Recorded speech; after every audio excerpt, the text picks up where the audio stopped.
Halo semuanya, selamat datang di channel yang tidak layak untuk dihina ini. Sebelum kita mulai, atur posisi santainya, seruput kopinya, dan mari kita berhayal. Melanjutkan cerita sebelumnya, Sikong senior, kamu, seru Chu Feng. Melihat tatapan Sikong Zaixing yang dipenuhi dengan harapan, Chu Feng merasa sedikit bingung. Meskipun Chu Feng sudah tahu sebelumnya, bahwa Sikong Zaixing telah memperhatikannya dan sangat menghormatinya. Itu dikarenakan dia berhasil menembus formasi di luar jalan keluar Heavenly Road, dan akhirnya meminta semua tetua manajemen untuk mencarinya. Namun, Chu Feng tidak pernah membayangkan bahwa, harapan Sikong Zaixing terhadapnya yang ternyata setinggi itu. Meskipun ini adalah sesuatu yang baik untuk Chu Feng, tapi itu juga memberi tekanan pada Chu Feng. Jika Chu Feng gagal memenuhi harapan Sikong Zaixing dan gagal menjadi sukses di Gunung Qianwood, yang dimana itu adalah tempat yang penuh dengan para jenius dan juga memiliki tubuh ilahi, maka hutan Qianwood Selatan yang telah menyerah atas dukungan keluarga Han, mungkin itu benar-benar akan direduksi menjadi lebih rendah daripada kekuatan cabang yang tidak asli sekalipun. Teman kecil Chu Feng, tidak perlu bagimu untuk khawatir. Ini sudah menjadi keputusan aku. Faktanya, itu tidak ada hubungannya dengan kamu. Itu sudah sangat lama, sejak hutan Qianwood Selatan kami berhasil mendapatkan generasi muda yang luar biasa seperti kamu. Dapat dikatakan juga bahwa, sejak hutan Qianwood Selatan didirikan di tempat ini, kami tidak pernah mendapatkan generasi yang lebih muda seperti kamu. Tahukah kamu, bahwa hutan Qianwood Selatan kami didirikan bersamaan dengan 3 hutan Qianwood lainnya? Kepala akademi pertama kami pada saat itu, terlepas dari apakah itu kekuatan bela diri ataupun pengaruhnya, mereka berdua berada di atas 3 kepala akademi lainnya. Saat itu dia mendapat prioritas dalam memilih, manakah dari 4 wilayah yang akan didirikan hutan Qianwood-nya. Namun, dia akhirnya memilih tempat ini. Selain itu, dia secara pribadi menciptakan formasi di luar pintu keluar Heavenly Road. Saat itu, banyak orang yang tidak mengerti mengapa dia melakukan hal seperti itu. Karena pada saat itu, wilayah ini sudah menjadi yang terburuk di antara 4 wilayah. Selain mengendalikan pintu keluar jalan surgawi wilayah Laut Selatan, maka selebihnya tidak ada yang istimewa dari tempat ini. Bisa dikatakan itu adalah tempat yang sangat kecil dan terpencil tanpa apa-apa. Namun, kepala akademi pertama kami mengatakan bahwa, seseorang yang akan mengejutkan seluruh tanah suci martialisme akan muncul di tempat ini. Dia berharap agar hutan Qianwood Selatan mengirim orang ini ke Gunung Qianwood, dan meminta orang yang luar biasa ini mencantumkan nama Gunung Qianwood padanya. Sejak saat itu, semuanya sudah bertahun-tahun telah berlalu. Hutan Qianwood Selatan kami juga telah berkali-kali berganti kepala akademi. Namun sayangnya, belum ada murid luar biasa yang muncul. Itu sangat banyak, karena kami telah memberikan terlalu sedikit murid yang sangat baik ke Gunung Qianwood, dan juga tidak seorang pun dari mereka yang berhasil membuat nama untuk diri mereka sendiri di sana. Hutan Qianwood Selatan kami sekarang, kini telah jauh lebih rendah daripada 3 hutan Qianwood lainnya. Begitu banyaknya, bahkan itu membuat kekuatan cabang yang tidak asli memandang rendah kita. Suplemen yang dikirim Gunung Qianwood kepada kami setiap tahunnya, itu juga mulai menjadi semakin berkurang. Tidak hanya ada celah besar antara kami dan 3 hutan Qianwood lainnya, kami juga telah jatuh sangat rendah sehingga kami setara dengan kekuatan tingkat ketiga sekarang. Dan bahkan, hutan Qianwood Selatan kami telah sepenuhnya direduksi menjadi bahan tertawaan oleh orang lain. Sebenarnya, aku juga tidak bisa memahami ini di masa lalu. Aku sendiri juga tidak mengerti, mengapa kepala akademi pertama kami akan memilih tempat ini. Dengan kekuatan yang dia miliki saat itu, dia tidak diragukan lagi dapat memilih wilayah terbaik dan akan membiarkan kami, para generasi muda, itu untuk mendapatkan perawatan yang lebih baik. Tapi aku juga bingung, kenapa dia memutuskan untuk memilih tempat ini. Sebelum aku bertemu denganmu, aku tidak bisa memahami alasannya sepanjang waktu. Namun, ketika aku melihat kamu keluar dari jalan keluar Heavenly Road seorang diri, dan bahkan menembus formasi yang ditinggalkan oleh kepala akademi pertama kami, aku tiba-tiba saja mencapai sebuah pemahaman. Aku akhirnya mengerti, apa maksud dari kepala akademi pertama kami dengan kata-kata itu, ucap kepala akademi Shikong Zixing. Ketika dia mengatakan hal ini, Shikong Zixing sekali lagi melemparkan pandangannya kepada Chu Feng. Setelah itu dia pun berkata, tujuan dari hutan Qianwood Selatan tidak sama dengan 3 hutan Qianwood lainnya, dan juga tidak sesederhana hanya dengan mengirimkan sejumlah besar murid yang sangat baik ke Gunung Qianwood setiap tahun. Tujuan dari hutan Qianwood Selatan kami adalah, itu untuk memberikan satu bakat besar dan luar biasa ke Gunung Qianwood, dan itu adalah seseorang yang dapat memengaruhi seluruh tanah suci martialism. Dan aku percaya bahwa orang ini adalah kamu. Tidak apa-apa bagimu untuk berpikir bahwa aku terlalu berfantasi. Bahkan kamu boleh berpikir bahwa aku sudah gila. Namun dari cara aku melihatnya, kamu adalah harapan hutan Qianwood Selatan kami. Tujuan dari hutan Qianwood Selatan kami sedang dibangun di tempat ini adalah, segala-galanya hanya untuk kamu. Karena sekarang kita sudah berhasil menunggu sampai kedatangan kamu, maka semua yang lain sudah tidak penting lagi. Tidak peduli apa yang kamu pikirkan, tidak peduli apakah kamu mau atau tidak, aku masih akan menghabiskan semua kemampuan aku, dan semua yang kami miliki untuk mengembangkan kamu, ucap kepala akademi.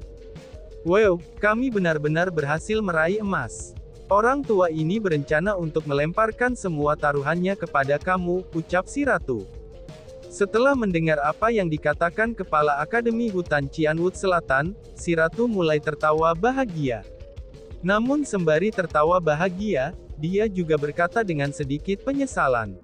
Sayangnya, berdasarkan apa yang dia katakan, status hutan Qianwood Selatan saat ini sangat rendah. Aku khawatir, dia tidak akan memiliki banyak otoritas di Gunung Qianwood. Itu karena, koneksinya juga tidak akan luas. Di masa depan, jika kamu membuat bencana di Gunung Qianwood, aku takut dia tidak akan mampu melindungi kamu. Namun terlepas dari apapun itu, berdasarkan penampilannya, paling tidak ia akan menggunakan semua kekuatannya untuk memungkinkan kamu memiliki hari yang lebih mudah, dan tidak terhalang di Gunung Qianwood. Memiliki perlindungan akan lebih baik daripada tidak memiliki perlindungan. Karena bagaimanapun juga, ini adalah hal yang baik, ucap si ratu. Dibandingkan dengan si ratu, Chu Feng saat ini hanya terdiam. Dia tersentuh oleh kata-kata yang diucapkan oleh Shikong Zixing. Mengapa Chu Feng datang ke hutan Qianwood Selatan? Sejujurnya, itu karena dia punya tujuan alternatif. Terus terang saja, dia ingin mengeksploitasi hutan Qianwood Selatan, sehingga jalannya di Gunung Qianwood akan sedikit lebih lancar dan tidak terhalang. Semua ini rela dia lakukan, itu agar dia bisa meningkatkan kultivasinya dengan lebih cepat. Namun, tidak pernah Chu Feng membayangkan, bahwa apa yang dia ingin dapatkan akan datang begitu cepat dan ganas. Tidak hanya dia dengan mudah mendapatkan bantuan dari hutan Qianwood Selatan, dia bahkan menjadi satu-satunya orang yang menjadi harapan bagi hutan Qianwood Selatan. Semua ini benar-benar telah melampaui harapan Chu Feng. Namun, setelah terdiam sesaat, senyum percaya diri tiba-tiba muncul di sudut mulut Chu Feng. Dia kemudian melihat ke Shikong Zixing, dan berkata dengan sangat serius. Shikong senior sangat menghargai junior ini. Junior ini pasti tidak akan mengecewakan senior, ucap Chu Feng. Mendengar apa yang dikatakan Chu Feng, Shikong Zixing menjadi terkejut. Dia tampaknya tidak berharap kalau anak muda ini memberikan respons seperti itu. Namun setelah terkejut selama sepersekian detik, kegembiraan ditulis di seluruh wajah Shikong Zixing. Bahkan dia berulang kali berkata, "Bagus bagus bagus. Aku tahu bahwa aku, Shikong Zixing, tidak salah menilai kamu," ucapnya. Setelah itu, Shikong Zixing mengobrol dengan Chu Feng sebentar lagi. Selama waktu ini, Chu Feng juga bertanya kepada Shikong Zixing tentang pertanyaan yang paling ingin dia tanyakan saat ini. Tentu saja itu adalah kultivasi Shikong Zixing, yang disebut setengah langkah kaisar bela diri.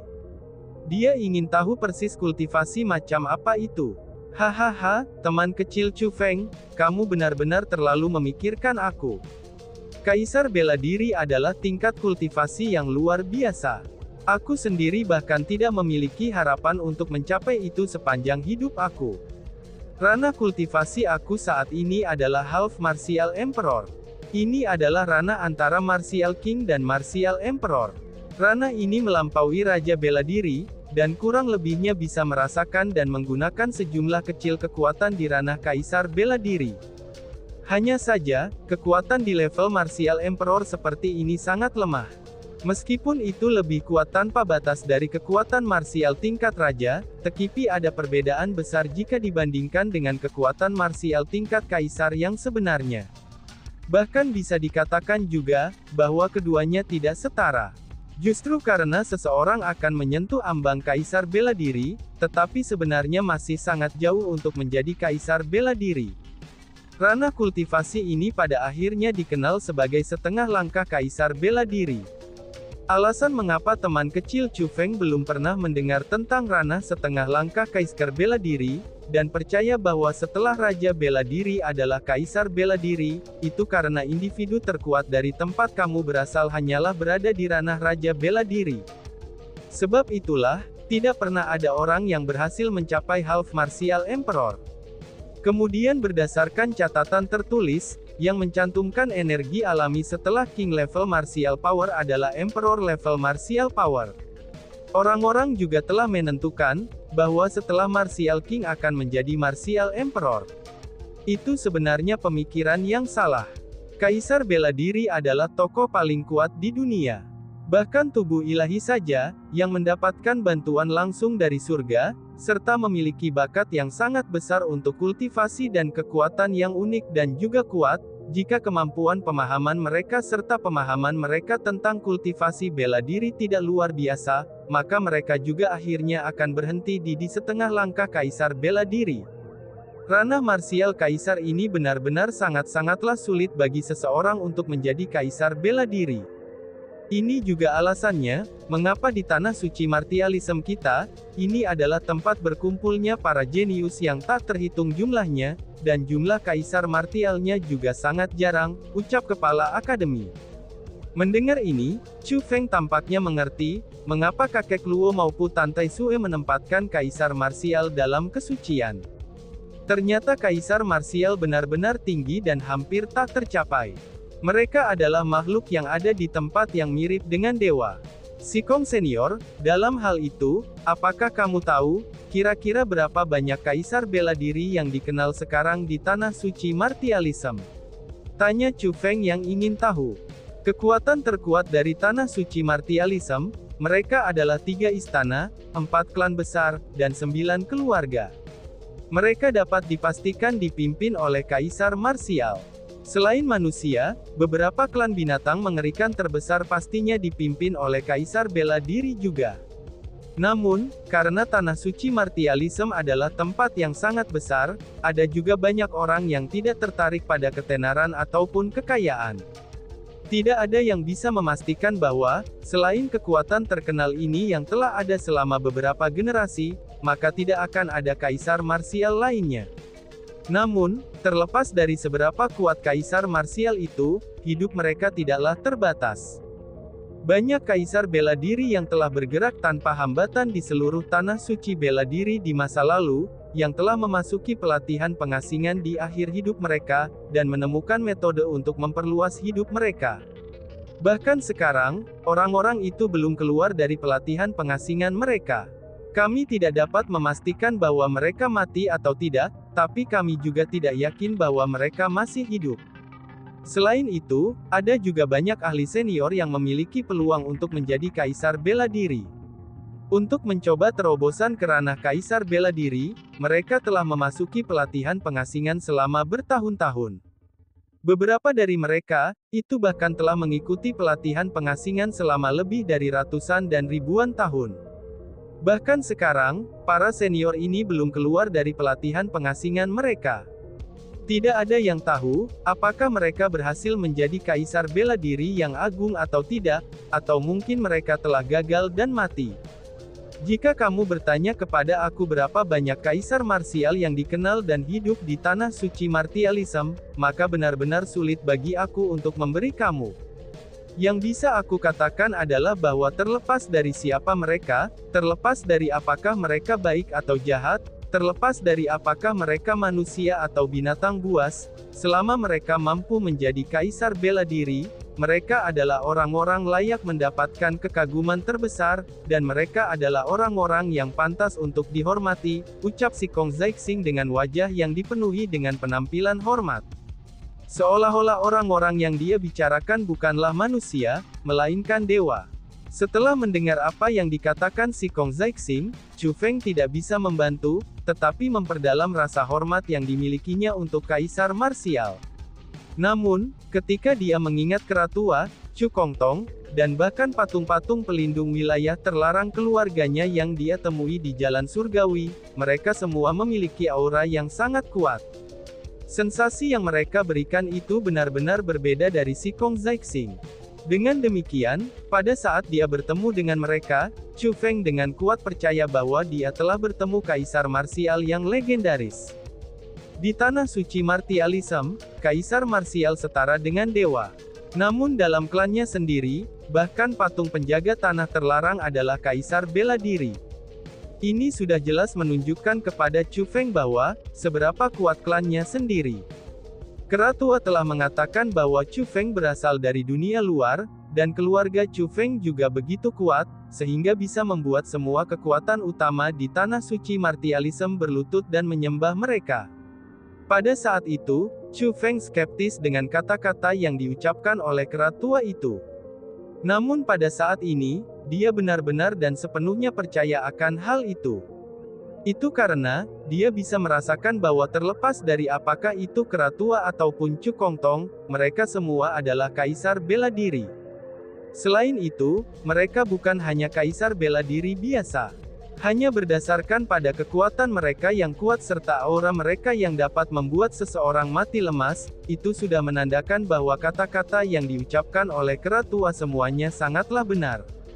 Keluarganya benar-benar sangat kuat. Logikanya, ini harus menjadi hal yang baik. Namun secara kebetulan bahwa apa yang ingin ditantang Chu Feng adalah keluarga kuatnya yang tak terbayangkan itu. Seseorang harus mengatakan bahwa, Chu Feng saat ini juga mulai merasakan tekanan di hatinya. Namun tidak peduli apa, dia perlu menantang keluarganya yang berasal dari dunia luar.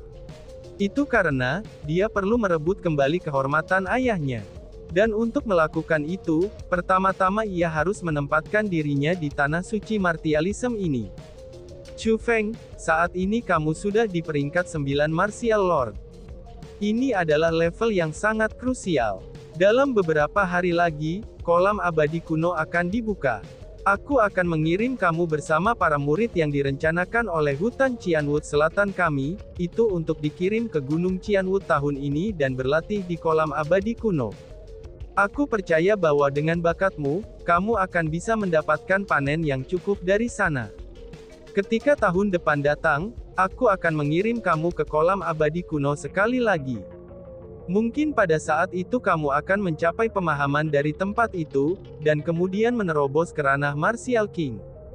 Ketika kamu menjadi ahli raja bela diri, aku akan bisa dengan nyaman mengirimmu ke Gunung Qianwood untuk berlatih.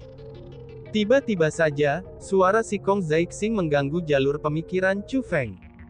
Kolam abadi zaman kuno, tempat apa itu? Tanya Chu Feng ingin tahu. Oh iya, aku hampir lupa memperkenalkanmu padanya. Kolam abadi zaman kuno adalah tanah kultivasi suci di tanah suci martialism kita. Tidak hanya tempat itu mengandung banyak energi alami, tempat itu juga mengandung benda-benda khusus yang mengalir melewatinya. Barang-barang itu tidak bisa dilihat ataupun disentuh. Namun bagi mereka yang ditakdirkan, ataupun yang memiliki kemampuan sajalah yang dapat merasakannya. Selama kamu dapat merasakan item-item itu, kamu akan dapat mencapai terobosan dengan lebih mudah. Bahkan jika kamu tidak membuat terobosan, itu akan tetap membuat jalur kultivasi kamu menjadi lebih halus, ucap si Kong Zixing menjelaskan. Jadi begitu ya, ucap Chu Feng sambil mengangguk. Tanah kultivasi suci di tanah suci martialism, Chu Feng juga ingin mengalaminya sendiri. Namun setelah memikirkannya, Chu Feng segera bertanya, "Senior, apakah kamu ingin menunggu sampai tahun depan sebelum mengirim aku ke Gunung Qianwood?" tanya Chu Feng. Chu Feng merasa agak khawatir, karena dia ingin memasuki Gunung Qianwood secepat mungkin.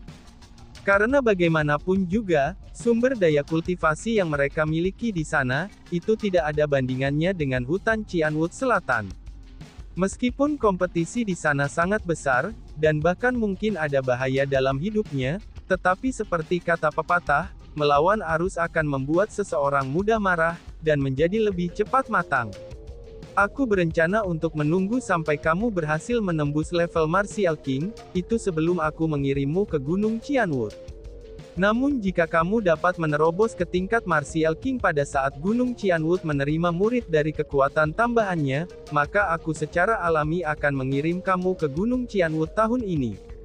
Jawab Si Kong Zixing dengan wajah yang dipenuhi dengan senyum. Menghadapi kata-kata Si Kong Zixing, Chu Feng hanya bisa memaksakan senyumnya. Makna di balik kata-katanya itu sangatlah jelas. Terlepas dari betapa mendesaknya Chu Feng ingin memasuki Gunung Qianwood, ia harus terlebih dahulu mencapai kultivasi Raja Bela Diri. Jika Chu Feng ingin memasuki Gunung Qianwood tahun ini, maka itu tidak masalah juga. Namun, itu berarti dia harus mencapai level Martial King tahun ini. Chu Feng terus mengobrol dengan Si Kong Zixing untuk waktu yang lama. Bahkan setelah mereka selesai makan malam dan malam menjadi semakin gelap, Chu Feng masih belum kembali ke kediamannya. Namun, Chu Feng tidak tahu sama sekali bahwa perubahan besar telah muncul di halaman manor, bahwa orang-orang dari wilayah Laut Selatan tinggal di halaman rumah ini diperluas beberapa kali ukuran aslinya. Tanah biasa yang tertutup tanah, sekarang telah menjadi alun-alun. Selain itu, selain berbagai bangunan biasa, dua istana yang sangat besar juga telah muncul. Salah satu dari dua istana itu sangat mewah dan mengagumkan. Jika dibandingkan dengan bangunan biasa tempat tinggal orang-orang lain dari wilayah Laut Selatan, perbedaan antara mereka dan istana-istana ini sama besarnya dengan langit dan bumi. Adapun dua istana ini, mereka adalah tempat tinggal baru Chu Feng dan Li Lei. Selain itu, yang tampak mewah dan besar adalah kediaman Li Lei. Yang lain juga sangat mewah dan mengesankan, dan itu adalah tempat tinggal Chu Feng. Pembangunan kedua istana ini sangat cepat. Hanya dalam setengah hari, mereka benar-benar dapat diselesaikan. Pada saat ini, kedua istana itu telah sepenuhnya selesai. Namun, ada banyak perempuan muda dengan tokoh-tokoh baik yang memegang barang-barang, dan mereka berlarian mondar-mandir di dalam istana. Mereka adalah pelayan yang diberikan hutan Qianwood Selatan kepada Chu Feng dan Li Lei. Pada saat ini, mereka sedang mendekorasi istana. Mereka telah menerima perintah yang mengancam kematian mereka, itu untuk menyelesaikan mempersiapkan istana pada malam ini juga, sehingga Chu Feng dan Li Lei dapat memeriksa istana mereka. Untuk istana Li Lei, itu relatif biasa. Terlepas dari apakah itu dekorasi interior atau pelayanannya, mereka kurang lebih sama dengan yang diterima oleh murid inti. Meskipun tidak terbayangkan baginya untuk mendapatkan perawatan semacam ini dengan statusnya, tapi setidaknya, itu tidak ada yang luar biasa. Sedangkan untuk istana Chu Feng, dekorasinya juga sangat mewah.